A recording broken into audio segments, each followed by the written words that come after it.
Discuss the significance of India's updated national industrial classification for economic policy making, data quality, and sectoral interventions.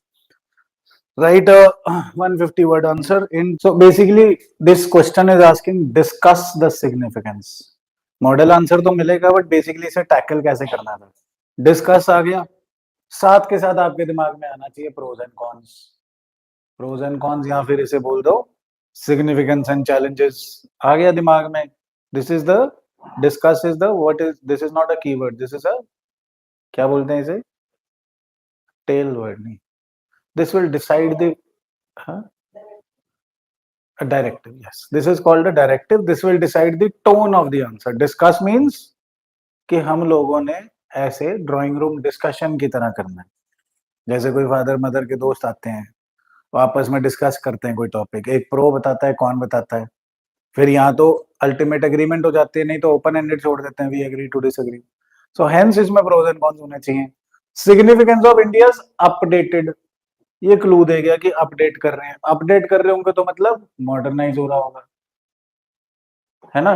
Updated national industrial classification, industry को classify कर रहे हैं. तो अब आप सोचो कौन सी इंडस्ट्री होती है.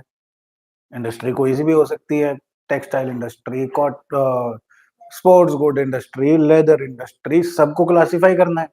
क्लासिफाई जब भी करा जाता है तो स्टैट्स की बात आ जाती है. स्टैट्स है तो नंबर्स होंगे, नंबर्स है तो वही आशा है तो भोसले है, भोसले है तो घोसले है. नंबर्स होंगे तो उसमें मैनेजमेंट होगी, मैनेजमेंट है तो यूपीएससी का पेपर है, गवर्नेंस होगी, है ना.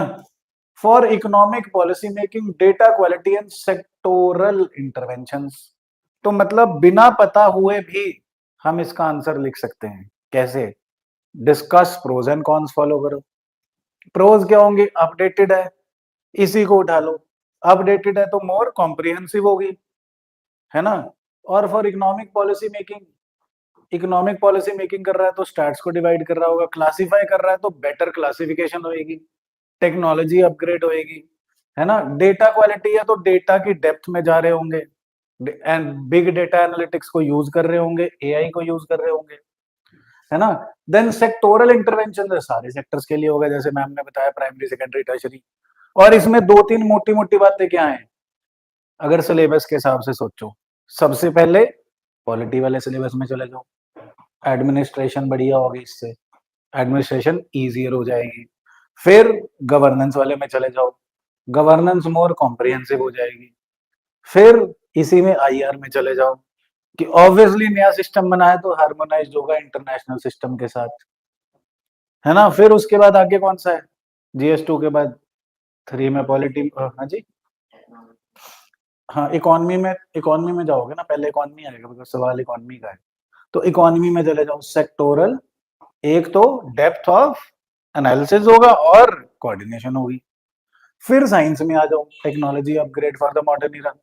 फॉर एग्जांपल अगर आप इंडस्ट्री को क्लासिफाई कर रहे हो, थोड़ा सा दिमाग नहीं पता, अगर पता है तो अलग बात है, नहीं पता तो आप ये दिमाग लगा सकते हो ना कि यार पहले हम सीपीआई में रेडियो गिनते थे, बम्बू काट गिनते थे, रेडुआ गिनते थे. अब क्या गिनेंगे? बम्बू काट की जगह ईवी, रेडियो की जगह 5G. तो सेक्टोरल अपग्रेडेशन भी तो होगी. तो हेंस इसमें साइंस वाले पार्ट में वो आ जाएगा, जो जो डेवलपमेंट हुई है उसको भी क्लासिफाई करेंगे. ऐसे ही आगे चलते जाओ सिलेबस सारा एक एक पॉइंट सिलेबस से चेपते जाओ, आपके 12-15 पॉइंट हो गए. अब नई पॉलिसी आएगी तो चैलेंजेस क्या होंगे? सबसे पहला चैलेंज तो अवेयरनेस ही होगा कि लोगों को पता ही नहीं नया आ गया. फिर दूसरा क्या पता, हाँ जी, डिजिटल गैप होगा. अवेयरनेस डिजिटल गैप एक ही बात होगी. दूसरा आईआर से उठा लो कि भाई ये हम टू मच होमोजेनाइजेशन तो नहीं कर रहे, थोप तो नहीं रहे दूसरों के स्टैंडर्ड अपने ऊपर. फिर इकोसिस्टम डेवलप करने से सब कुछ होता है, पॉलिसी बनाने से कुछ नहीं होता. ऐसे जनरल पॉइंट्स होने चाहिए कि तो आंसर पूछ के देख, मैं तो लिखाऊंगा.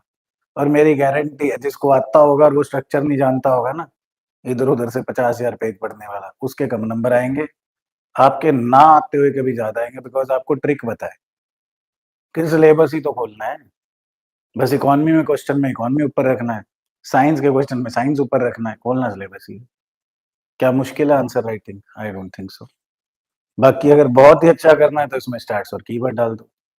कि इंडिया का जीडीपी इंडस्ट्रियल कंट्रीब्यूशन कितना है, इंडस्ट्रीज का 24 कुछ 24 पॉइंट कुछ, लेस देन 30%, ऐसे लिख दो, क्यों रिस्क लेना, लेस देन 30% है, सर्विसेज का ज्यादा है तो क्लासिफाई करके उसको प्रमोट करा जा सकता है। फिर इसमें स्किल डेवलपमेंट डाल दो कि नई क्लासिफिकेशन आएगी तो वर्कर्स का वेलफेयर ज्यादा आ सकेगा। लेबर कोड से मैडम ने मैच करा, उसमें स्किल भी डाल सकते थे। लेबर कोड आज ही लगे हैं 4 नए, है ना, उससे वेलफेयर होगा दोनों। उसमें बोला गया which the workers would be protected and productive and industrially aligned. बड़ी अच्छे वर्ड्स हैं, कीवर्ड्स लिख लेना लेबर कोड्स के लिए कि the workers would be the productive protected productive and aligned with industrial standards. Very nice. Right? So this is the idea where we write and significance है तो in the end इसकी significance दिखा दो, जोड़ दो विकसित भारत के साथ, जोड़ दो अमृतकाल के साथ कि यही तो प्रॉब्लम थी हमें कि हमने लेबर कोड भी ले आए, इंडस्ट्रियल क्लासिफिकेशन भी रिवाइज कर ली, इसीलिए हमारा भारत विकसित भारत बने। Thank you so much.